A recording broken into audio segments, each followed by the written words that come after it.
Hi everybody, FPL Witty here, back out in the Yorkshire countryside for another of my regular FPL videos. I hope you're well.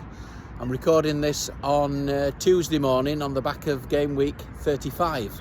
So not long to go now, just 3 game weeks left. So we'll do what we normally do. We'll have a look back at the last game week, have a look forward, have a quick look at my game week, have a discussion about some of the key points coming out of the last week and some of the things we need to think about over those remaining 3 weeks. So as always, we'll try and cram that into no more than 15 minutes. So hope you had a good game week.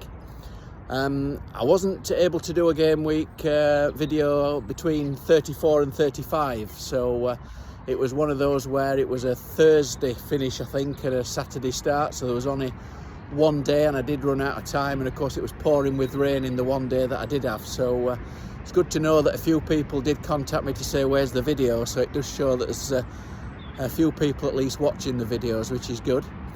But yeah, game week 35 just gone, so we'll have a look back at that. And it was a pretty crazy bonkers week really, wasn't it, because the average score overall was less than 40 points, and that wasn't just the overall average. The top 10k average, the top 100k average, the elite manager average, they all came out just below that 40 point mark. So it was a really bizarre week, wasn't it, with not many people managing to find too many points. And yet that was despite a real sack full of goals really, but obviously the goals went in were not the players that we had in our teams. But certainly in particular on Sunday, it was a completely bonkers day, wasn't it? I thought the game week was fairly quiet until then, and then suddenly we get 21 goals going in on Sunday. We had, what was it, a 5-1, a 5-3 and a 4-3, so goals absolutely flying in. But yeah, in terms of some of the key talking points, I mean, the title race is still bubbling on, of course. Wins for both Manchester City and Arsenal. Manchester City still have the advantage, of course, but it's only a point, but they do have a game in hand, so it's certainly far from finished. And Big Sam wasn't able to park the bus and manage to get anything from his Leeds debut at Manchester City. Thought City could have had quite a few. And how Erling Haaland failed to score a hat-trick, I don't know. It was one of those days where just nothing went for him really, wasn't it? But I think he was about 95% captained in the top 100k, so it was largely irrelevant really from an FPL point of view, certainly amongst the higher ranks and amongst engaged managers. But yeah, certainly points dodging of the highest degree. Those who took a punt on Alvarez or Foden for that Leeds United fixture came unstuck, but of course those who took a punt on Mahrez and Gundogan, they had a lot of success, didn't they? But yet again, Edison owners left fuming after he conceded his first shot on goal, virtually I think. But yeah, Leeds gave it a go near the end, but Manchester City got the job done, didn't they? But Arsenal, I think a lot of people expected them perhaps to slip up at Newcastle, but they pulled out a great job. They got the job done really, winning 2-0 at Newcastle. I don't think too many people would have seen that result, but Ødegaard can't stop scoring. Of course, now we've all sold him from our teams, so a win for the top 2. But the places underneath are quite interesting, aren't they? Because as well as Newcastle losing, we had Manchester United losing. They went under at West Ham, and what an absolute howler that was from David De Gea. So frustration for Manchester United defence owners. I think Luke Shaw owners as well, and all the other Man United defenders will not be happy at Mr De Gea after that one. But with Newcastle and Manchester United slipping up, it does mean that Liverpool, they edged out Brentford. They're still in contention for a Champions League place. Mo Salah, I don't think he's been fantastic over the last 3 games by any means, but he's had a penalty, and then a tap-in. But you can't knock it, can you? He's had 8 successive returns at Anfield as Mo Salah, so certainly getting the points, isn't he? Since a lot of people made that switch from Saka. But of course, as part of that switch, most people or a lot of people sold Harry Kane, and he's ticking over as well, isn't he? So quite appropriate that on a day then all the focus was on Harry at the Palace.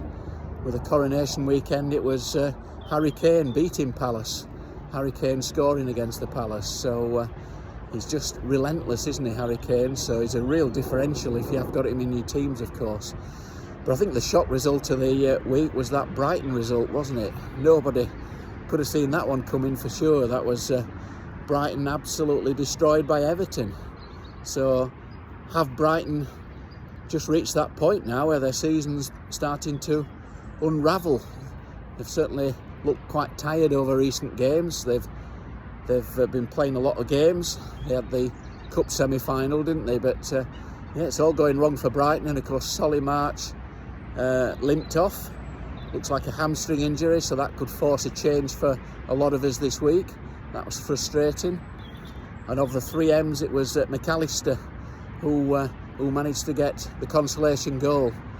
That was quite a bizarre goal, wasn't it? Because I'm a Mitoma owner, but not McAllister. And of course, Mitoma hit the post. Still got the assist, of course. But the ball hit McAllister, who was half unconscious, laid on the floor. So bizarre goal, but certainly not good if you're on Brighton defence, and particularly if you're a Steele owner. So Steele had an own goal, and he was on minus points, as was Fabian Schär at Newcastle. So as the commentator said on Sky, share owners will be wishing they could turn back time. That's the Sky gag, not mine. But yes, it's a bizarre set of games, and then of course the relegation scrap. That Everton win really set the cat amongst the pigeons at the bottom, because of course we had Everton winning, we had Fulham destroying Leicester. Well, destroying, it was 5-3 in the end, wasn't it? But a tale of scored penalties, missed penalties, loads of goals. So Leicester certainly in a very worrying position at the moment, aren't they? So Southampton as well, massive win for Forest. So it's now big wins there for Everton and Forest and West Ham, and it's Southampton looking like they're virtually down now. But Leeds and Leicester in the trapdoor positions. So certainly an eventful game week. Chelsea got a rare win. Wolves had their 4th successive clean sheet at home. So quick look at my game week, and then we'll look ahead. So I had a 3% red arrow, a very tiny one. I scored 36 points, which sounds horrendous, but it was in line with what most people did this week. My only returns were Mo Salah, Trent, and the assist from Mitoma, and that was it.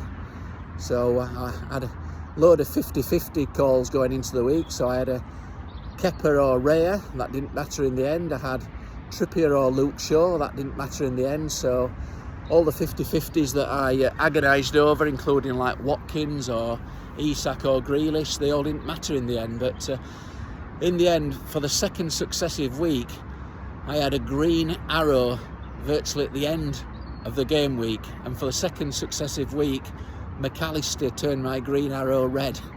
First with a 99th minute penalty last week, and then with a one hitting him laid asleep on the floor. So bizarre really that McAllister's turned my green arrows red for the last 2 weeks. So I think I'll just have to buy him this week.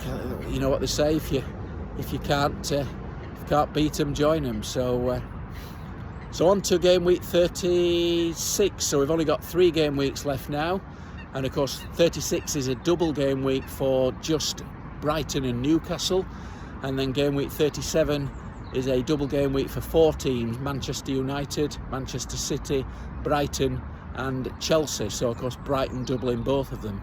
So 3 game weeks left, but the immediate focus is game week 36, which as I say is a double for Brighton and Newcastle.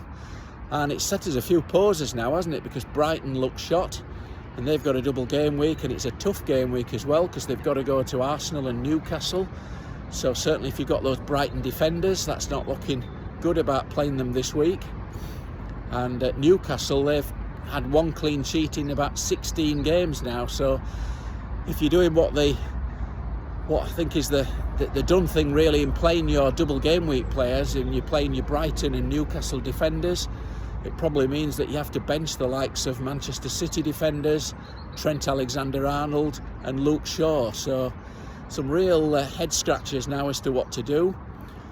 And of course, Solly March limped off with what looked like a hamstring injury, so he probably needs selling now ahead of the double. So we've certainly got a lot of concerns now with Brighton, and I think with Newcastle, if you don't already own Isak or Callum Wilson, I think for most people, if you do want to captain a double game week player, they're probably looking like the most solid contenders now, with Brighton having lots of question marks about them.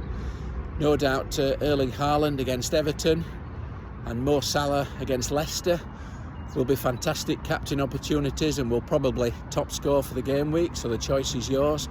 But I think certainly Isak or Wilson will tend to be the pick of the elite managers, so it's certainly not an easy choice. I think Callum Wilson is the one that, when he is on the pitch, tends to get the goals. He'll certainly be right up there amongst some of the top goal scorers. When you look at the total goals scored amongst Premier League players, it's surprising how high up Callum Wilson is. He's right up there in the top few. But of course, minutes is the concern. Isak is the one who probably has the minutes, but does he have quite the explosiveness that Callum Wilson has when he's on the pitch? So that's going to be a dilemma. A few people are considering perhaps getting both, and that's certainly a consideration for me. But I think the injury to Solly March might dampen that a little bit, because that might force a transfer. So those who were considering coming off perhaps like a Botman or a Newcastle defender and onto a Newcastle striker, if that's not perhaps going to be as strong as it was now, is it? If that's two transfers and we've got Solly March to deal with as well. So certainly going to be a tough choice as to which of those strikers to go with. I think in terms of my own transfers, I've probably got Solly March to deal with, and as a March and Mitoma owner, the obvious move seems to me to move March to McAllister. As I say, if you can't beat him, join him. But I can't do it for free. It's a small upgrade cost and I'm on zero bank, so I do need to find another transfer. But I have a few options I can do there.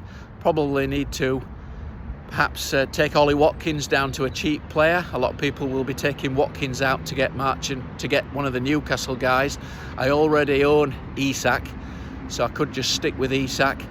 But if I take money out of Watkins, what it does do, it helps me get McAllister this week, but it also allows me to get Grealish up to Bruno with that money, either this week or next. Or it allows me to